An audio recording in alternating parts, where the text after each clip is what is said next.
queria fazer uma pergunta para o Onyx Lorenzoni, ministro. O Onyx, aqui é o professor Vila falando, eu gostaria de saber do senhor, porque o senhor sempre foi um grande articulador do governo, né? Sempre teve esse papel importante de articular e também manusear os articuladores. Eu queria saber sobre essas reformas, que são muito importantes, diga-se de passagem. Eu queria saber essas reformas, como é que está o apoio do Congresso ao governo, o Congresso atual e tal, e como é que é a aproximação do Centrão, que o presidente disse que não ia utilizar a aproximação do Centrão e tal, e agora está completamente atranhado aí. Eu queria saber como como é que está a popularidade do governo com essas reformas, se essas reformas vão passar ou se só com o Centrão mesmo. Pergunta longa, querido. Ô, professor Vila, tá muito bom. Mas vamos lá, professor Vila. Primeiro, o governo Bolsonaro, gente, é um governo disruptivo, né? É isso aí. Ele é tá na Bíblia, é o mais improvável, né? Eu que acompanho o Bolsonaro, nós temos relação de amizade desde 2004, da época do Estatuto de Desarmamento, depois do referendo e várias coisas caminhadas juntos, em bandeiras que nós carregamos conjuntamente. Eu acompanho o então deputado Bolsonaro desde maio de 2017, né? Então, eu acompanhei todo o processo. Primeiro almoço que eu fiz aqui na minha casa, tinham 5 deputados federais. O Bolsonaro, o Eduardo, eu, que era o anfitrião, nós tínhamos convidado 20. O hoje senador Jorginho Melo de Santa Catarina e o delegado Eder Mauro do Pará. Ponto.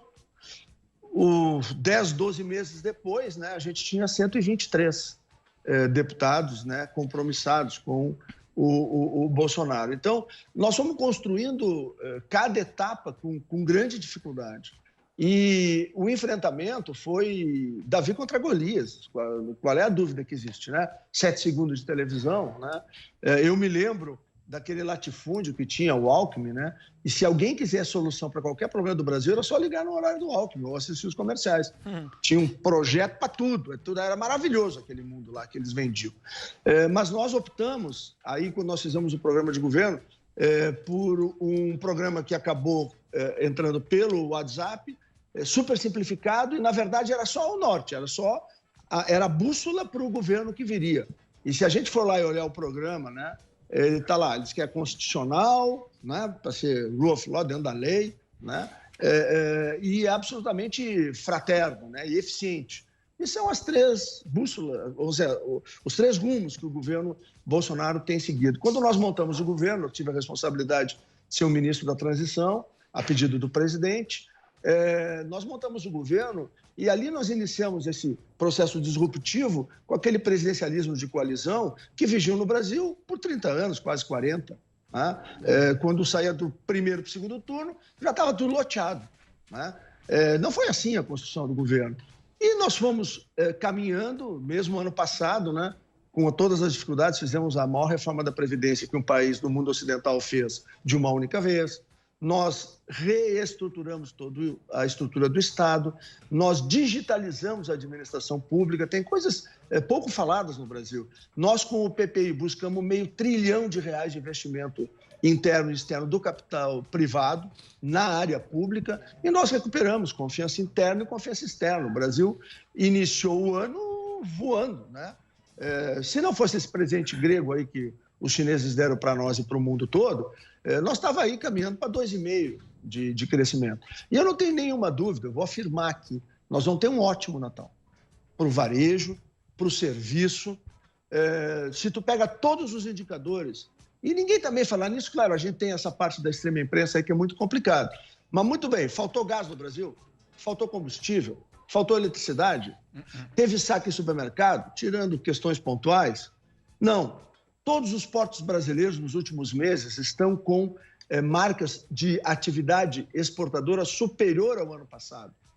Na reunião que eu tive com a Receita Federal relatou que emitiu 40% a mais de nota fiscal eletrônica no mês de junho. A ministra Tereza Cristina, com o agro, fez a maior exportação da história brasileira no mês de maio, 28 milhões de toneladas, e assim nós estamos. Ou seja, o Brasil vai superar esse episódio. O governo acabou construindo essa rede de proteção e tudo isso foi possível porque nós somos capazes de romper com tudo aquilo que vinha no Brasil. Quais são as 2 grandes expressões? Vocês se lavaram nisso, né?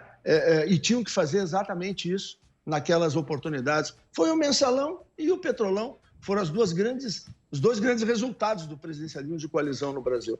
E todo mundo que votou no Bolsonaro sabia que ele ia se eleger e ele ia fazer completamente diferente. E é o que a gente vem fazendo. O que tem hoje?